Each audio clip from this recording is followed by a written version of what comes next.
If your brain functions like a computer, operates on electrical energy, well, like other computers, it also has the ability to store information in its memory banks.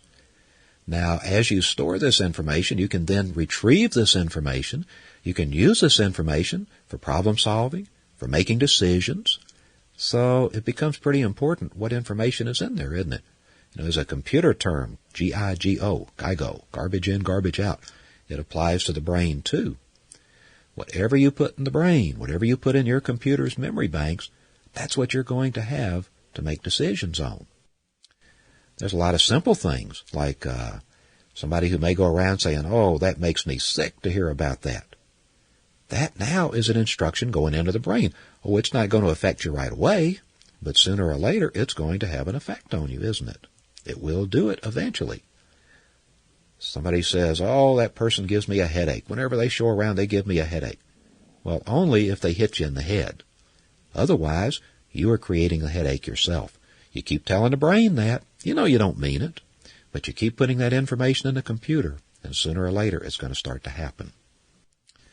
There was a student who took the course with me, a man who was 55 years old, gray hair and a gray beard, and lots of lines on his face. You could tell he'd lived a lot. He was a PhD, but he was unemployed at the time, was smoking pot. And by the way, his dreams were the things that turned him around. When he started remembering his dreams, he learned so much about himself. He quit doing dope. He went out and got a job, became very productive. But even before that, the mental house cleaning impressed him a lot.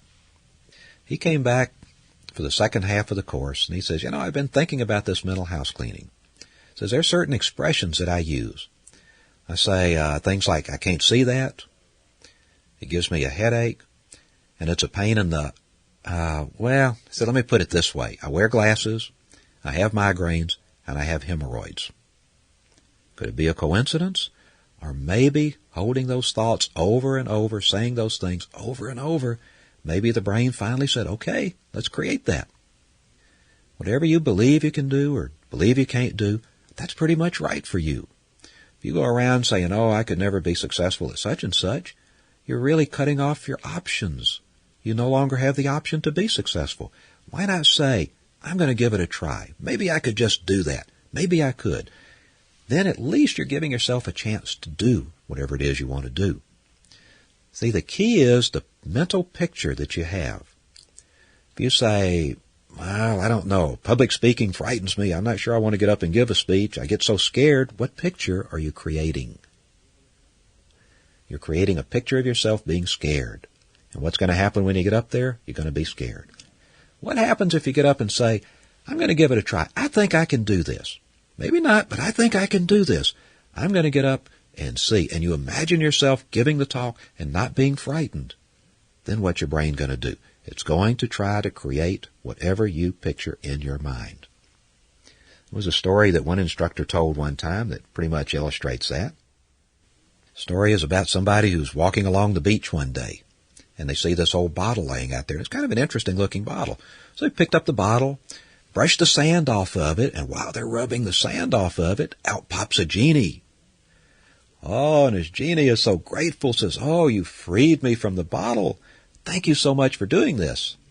Says, in repayment, to repay you for this, I will give you anything that you want. All you need to do is ask, and you can have anything that you want. This person stands there and looks at it like, what are you talking about? Come on, this can't be for real, can it? Genie says, anything you want. You just say the word, and it's yours. The person says, well, I'd like a nice car, a nice convertible.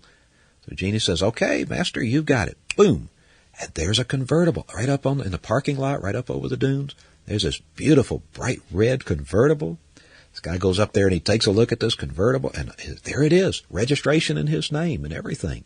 It's his. Wow. It'd be nice to have a nice house. Okay, master, what kind of house would you like? Oh, a nice beach house right on the beach. I love the beach so much. Okay, master, you say the word, you've got it. Boom, there's your beach house. And he looks, and sure enough, there's this beautiful house there. And he goes, he's got the keys to it and everything. And it's his house. He says, wow, maybe this is true. That if I believe it, and if I ask for it, maybe I can get it. He says, Genie, you really can give me anything I want? I said, that's right. You say the word, and it's yours. Said, well, you know what I would like more than anything else? Say the word, Master. I would like for you to make me the most powerful person in the world, but I know that even you could never do that. The genie says, okay, Master, you've got it. I could never do that. Be careful what pictures you put into that computer. Be careful what information you store there, because it does make a difference. Do you want a life filled with success and happiness? You can have a life filled with success and happiness. It's your choice. Let me give an example of what I mean about that. There was a story about Christopher Columbus sailing towards India, he thought. Well, he wasn't heading towards India. He just didn't realize there was another continent in between. But everybody was predicting he was going to fall off the edge, remember? The earth was flat. So he sails for days, for weeks and weeks. He's sailing out there, and they see nothing. And all of a sudden one day the lookout calls, hey, Chris, hey, Captain, look, over there. There's something over there. Let's go over there. Maybe that's the land that we've been looking for. So they sail over in that direction, and what do they find? Just a bunch of tree limbs and branches and twigs and stuff floating out there. They didn't find land, not a continent, not even a little island, just a bunch of debris floating around. Now, what happens? Do you suppose that they got all discouraged and says, after all these weeks of looking for land, the only thing that we found was a bunch of twigs out here? We might as well give up and go back to Europe, go back to Spain. Well, no, they didn't do that. They took a different viewpoint of it. They said, well, it's a little disappointing that we haven't found land yet, but if there's a bunch of tree limbs and stuff, that means they must have come from trees. And if they came from trees, those trees must have been on land. So there must be land around here somewhere. Let's keep looking and find it. Now you say, well, come on, does this have application in the real world? That's a cute story. Let me give you a real-life example. My dad retired when he reached his early 60s. He had spent a lifetime in the newspaper business as a reporter and an editor, and a very good one. He retired. He wanted to stay busy, so he got involved helping some people who were putting together a seminar to teach people how to be business brokers. A broker is one who brokers deals. In other words, if you wanted to buy your own business, to buy a business and be in business for yourself, you would go to a business broker who would help you find a business and purchase it. Or if you wanted to sell your business, you would get a broker, same as you would get a real estate broker for selling your house. So they were going to put together a seminar for business brokers. Well, my dad wrote up ads and brochures for them, even wrote up their manual. They gave him all the information about being a business broker, and he prepared the manual to be used in the seminars. Only thing was, at the last minute, they decided to drop the project, not go forward, and they never conducted any seminars. Well, he was kind of disappointed in that, but he said, well, I've got all this information. I've already put it together in a seminar manual. Why not write a book about it? Well, I thought that was a great idea, and I wanted to keep him occupied. People have to have a purpose in life. If you don't have a purpose, you may not stick around. So I was a little concerned about that, so I wanted to make sure he had a purpose in life. So I got together with him. I helped him prepare a proposal that he sent off to several publishers. And sure enough, before too long, he got his first response back from a publisher who says, I cannot look at your proposal. Here it is. I haven't even looked at it because we just signed a contract with another writer to write a book on this same subject. Well, okay. A couple of days later, he got another response from another publisher that says, we're returning a proposal to you. It was a good idea, but we've already got a book. We just released a book on business brokerage. Well, there's a set of circumstances. How did he choose to look at those? He got discouraged. He said, look at that. I was too late. It was a chance to do something. I had an opportunity, but I was just too late getting into it. It's too bad. That's the way my life is going. He was discouraged and he was depressed. I looked at those same set of circumstances and says, why should we consider it a failure? This is a hot topic right now. This is what I told him. This is a subject that publishers are obviously interested in. These publishers went to the trouble of writing you and letting you know that this is a topic that's interesting that people are involved with right now. All you got to do is find a publisher out there who wants a project like this, who's looking for a book on this topic. Let him know that you've got the information. You can have it together very quickly for them, and they'll sign a contract with you. So, okay, he decided to take that approach. He sent out some more proposals, and sure enough, he got an offer from somebody. They worked it all out. They executed a contract. They worked together on the book. They put together the book. And he ended up with a big, large, hardcover business book that sold for about $29.95. He was so proud of that. He told me that of all the things he had done in the newspaper business, the awards he had won, the stories that he had covered, of all the things he had done, he was proudest of doing that book. So before he died, he had a tremendous success like that made him feel really good. It's a matter of choices. It's a matter of choices. If you want your life filled with success, you learn how to take an optimistic point of view. Enter your level, the alpha level, and think about the good side of things. I saw a slogan once on a license plate. It said, "Look for the good and praise it." That's a pretty good idea to go with. You can do that in your life. It's your choice. It is your choice as to what you choose to do with your life.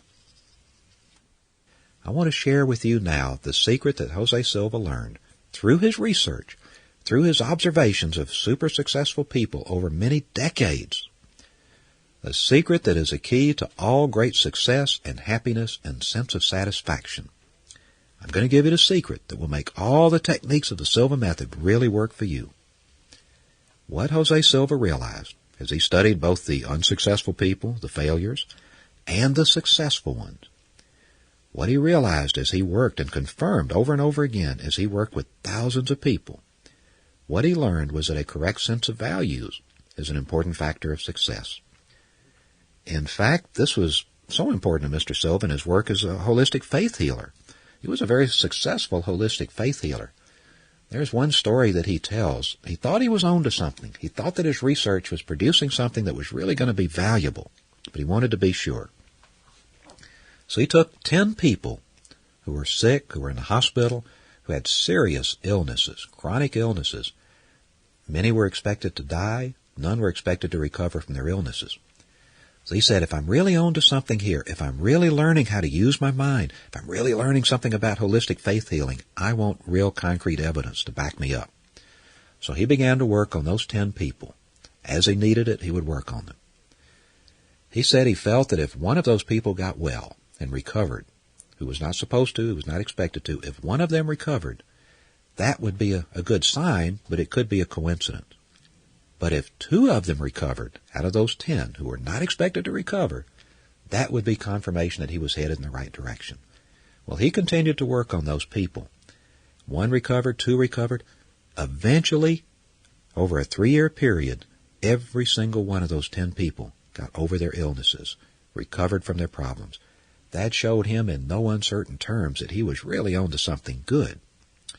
Well, he was a good healer. He had a good reputation, and there's still people here that come and ask him for healing. And he says, no, what I do now is teach you how to do it.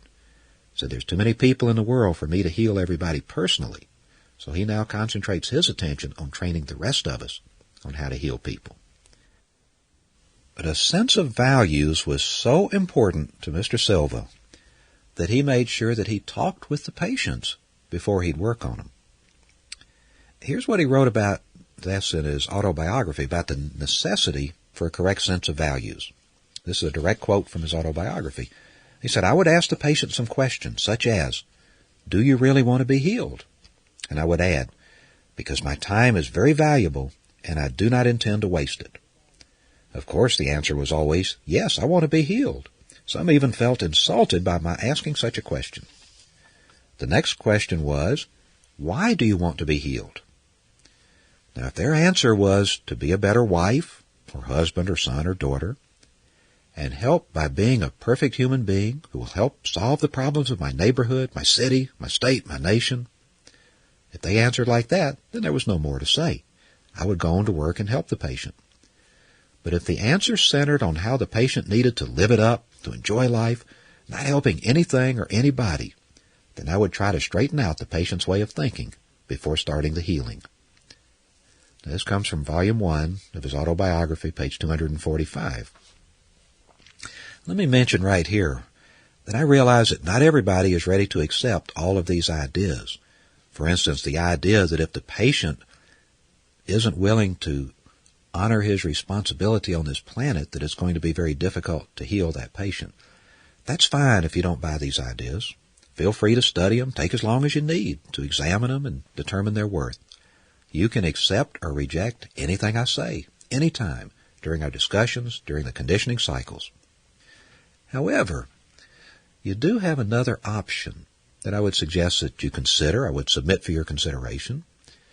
Instead of automatically forcing yourself to accept something you're not ready for or reject something and thereby cut yourself off from that being a possibility in your life, you could say, maybe I need some more information to know what to do, to know whether to accept this or not. So you can kind of put it on a shelf, kind of like a mental shelf, and you can mentally shelve the idea for the time being. Say, let me wait until I have more information. Let me wait until I know how to analyze this information at the alpha level.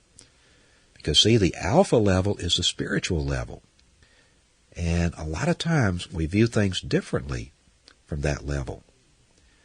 Mr. Silva says we prey on each other. We prey on each other at beta. We pray, P-R-A-Y, for each other at alpha. So you might find at alpha, once you become comfortable functioning at those levels, that these things will make sense. But it's your choice. You do what you need to with this experience. Mr. Silva believes that it's very important for us to understand what's important in life. He tells a story about something that happened here in Laredo many, many years ago when he was beginning his research. It made no sense to him whatever. It was a silly argument between two neighbors. One neighbor had a garden in the backyard, had some plants there. The next door neighbor had some chickens in their backyard. They get eggs from the chickens. One day, during the day, some of the neighbor's chickens got over into the yard next door and tore up some of the plants. Well, the women started arguing with each other. Why did you let your chickens get in here and tear up the plants? And I didn't do it on purpose, and you're not such a good neighbor. And they began an argument with each other. Well, in the evening when the husbands got home, the wives told the husbands, their respective husbands, about the argument and about the fight that they'd had. Well, pretty soon the husbands are going over to talk to each other, and they're over there arguing with each other about it. Well, you ought to tell your wife, you ought to, and there's this big argument that blows up. Pretty soon, one of the men goes in, he gets a gun, comes back out, and he shoots and kills the other man. The man who did the shooting was arrested, was tried for murder, convicted, and locked away in prison. Now look what you have. One husband and father is dead, leaving a widow and children without a father. The other is locked up in prison for a great many years, leaving his wife with no husband, his children with no father to take care of them.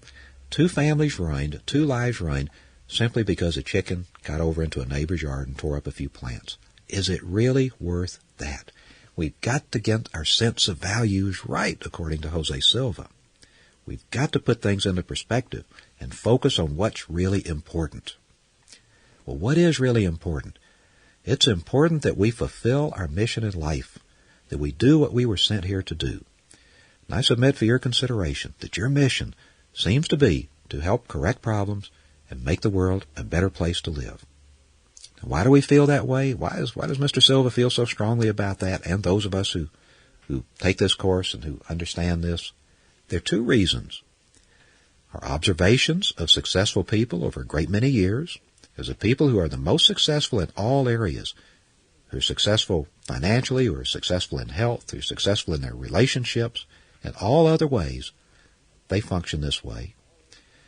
The second reason is that when people follow this advice, those who choose to follow this advice experience much more success than those who feel that the best way is to go out and try to get everything that they can for themselves. So you can accept it, you can reject it, or you can put it on a mental shelf and think about it more later. As always, the choice is yours. Jose Silva's formula for prosperity and abundance is a very simple one. It says, program to correct problems, to make the world a better place to live, and keep in mind what your needs are, plus a little bit more. If you're really working and helping to correct problems, if you're making the world a better place for people, you will be fairly compensated. Your needs will be met. Doesn't mean you'll get everything you want, but you'll get everything that you need. Let's look at a practical example. Suppose you want to sell a house or buy a house. A lot of people do that. You contact a real estate agent, several of them. Now, the first real estate agent who comes is that first kind of person we were talking about. They'll do anything to make that commission. They're desperate for money. They'll do whatever it takes, even if it's not something in your best interest, because they want that commission for themselves. The second real estate agent maybe is a little different kind. Maybe this is a real estate agent who is determined to make the best deal for all concerned, to make sure that everybody is satisfied with the deal, even if it takes a little longer to make the deal, even if it means they get a little bit less money in their commission. They are really interested in seeing that you are satisfied, that you got what you wanted out of the deal. Now, which one do you want to deal with? The one that has a high drive and energy to make as much as possible for himself, no matter what the cost to other people? Or the one that has your best interest at heart, who wants to make a commission, but who also wants to make sure that you're satisfied? Which one of those people do you think you wind up referring to your friends? Which one of those is going to end up with the most customers? The selfish one or the selfless one? Sometimes from beta, from a left brain perspective, it may seem as though we should be trying to get everything we can for ourselves. But from alpha, from a right brain spiritual perspective, we can see otherwise.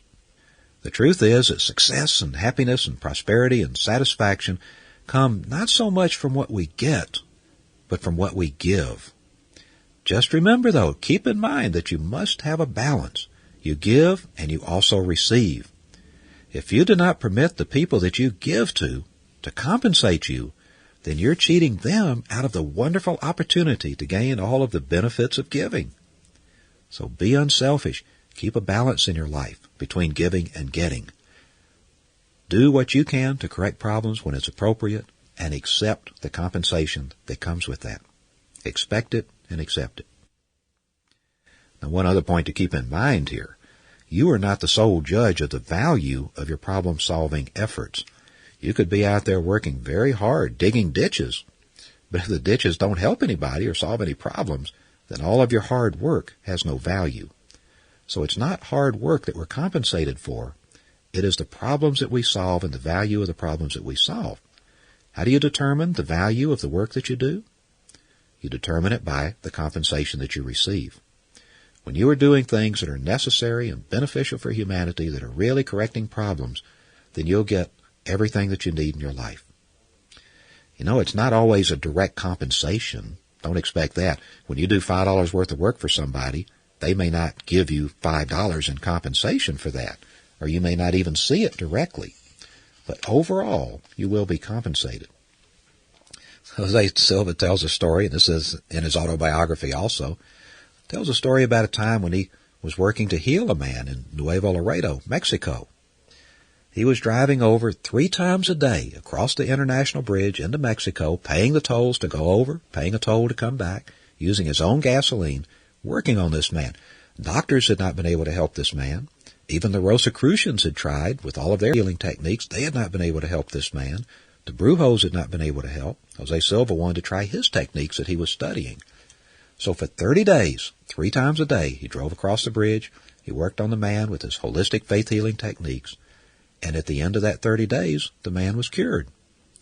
Well, in talking with one of his friends about it, in a discussion there, the friend said, "I'll bet you, Jose, that he didn't even offer to reimburse you for the bridge tolls, did he? Or your gasoline, much less the time you spent away from your business when you should have been there managing the business and earning some money." Said, "In fact, how much do you think it cost you to do that?" Jose thought about it, and he did some figuring, and he said, "Well, it probably cost about $500 to go over and do that." See, the man didn't even appreciate it enough to offer to reimburse you for the bridge tolls. Jose says, that doesn't matter. He says, I will be compensated. My needs are taken care of. I'm doing well. I'm compensated for what I do. I don't need to worry about that. Well, by coincidence, that night, Paula Silva, Jose Silva's wife, Paula, wanted to go over to the church and play bingo. So she asked Jose if he could go with her. So he wanted to take a little time off, spend a little quality time with his wife, so he did. He went over there with her. Instead of working late that night, he went to the church. He went ahead. He'd got bingo cards just like everybody else did. He played just like everybody else did. He didn't really care one way or the other. He simply wanted to spend time with his wife. But guess who won the big jackpot that night? Right, Jose Silva. Guess how much it was? Right again, $500. So the next day, sees his friend again, and he told him about what happened. He says, maybe that's the way that higher intelligence on the other side compensates us. Maybe it's not directly all the time, but maybe we get compensated that way. His friend says, oh, you and your silly ideas.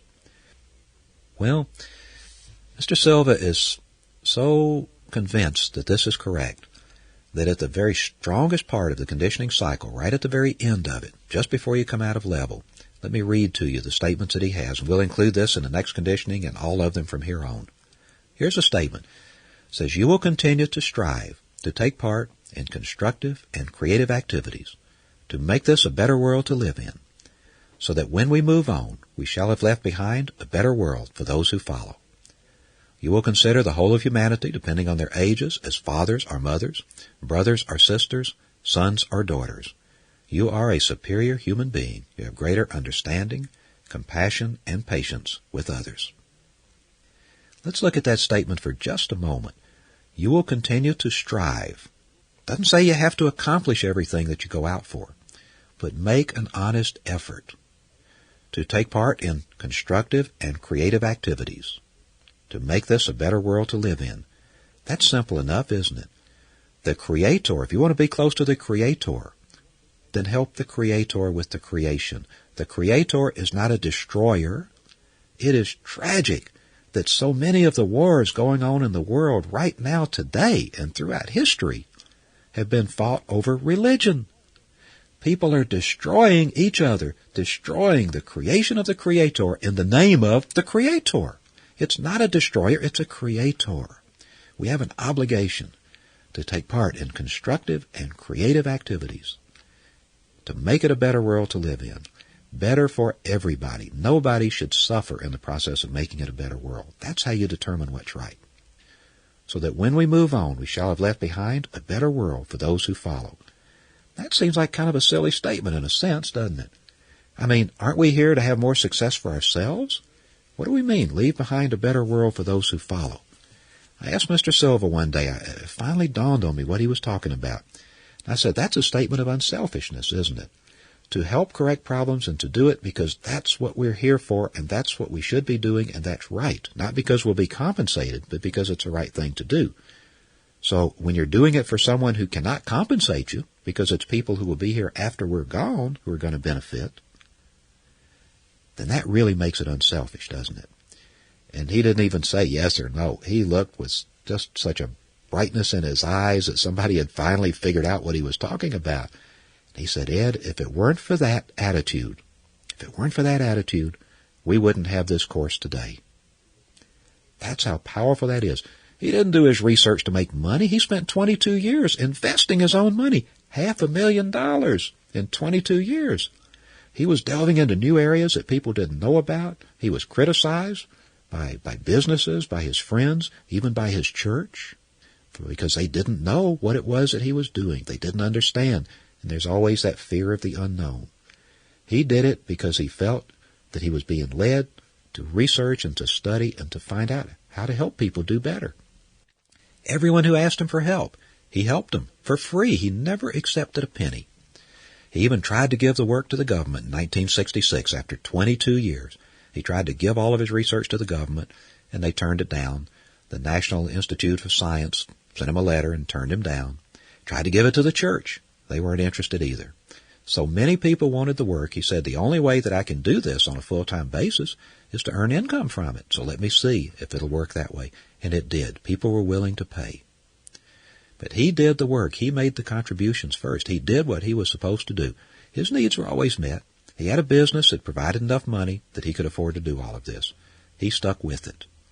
This is what we're talking about. We would not have this course if Jose Silva had felt that people should be paying him for all the help that he was giving them for those 22 years.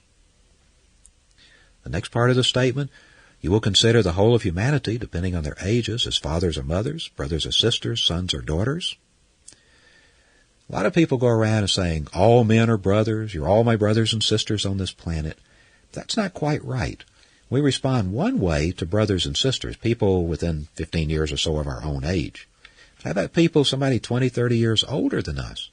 We don't treat them quite the same. We should treat them with a certain amount of deference and respect for what they have been through and what they have accomplished. What about people 20 years younger than we are? We don't treat them the same either. Young people, we need to nurture them. We need to help them. We need to allow for their youth and inexperience. So we treat people differently. That's really quite a statement. If you think in your dealings, go to your level sometime.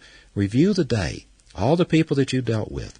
Did you deal with them the same way as you would deal with your father or mother, or your brother or sister, or your son or your daughter? If you do that, you are then a superior human being. You have greater understanding, compassion, and patience with others. Well, now we know the foundation that we work from. How to function with conscious awareness at the alpha level, how to remain positive, how to fill our consciousness with success, and we understand, or at least we've taken a good look at, establishing a correct sense of values. Now it's time to do another conditioning cycle. This one will be about 8 or 10 minutes maybe a little less than that.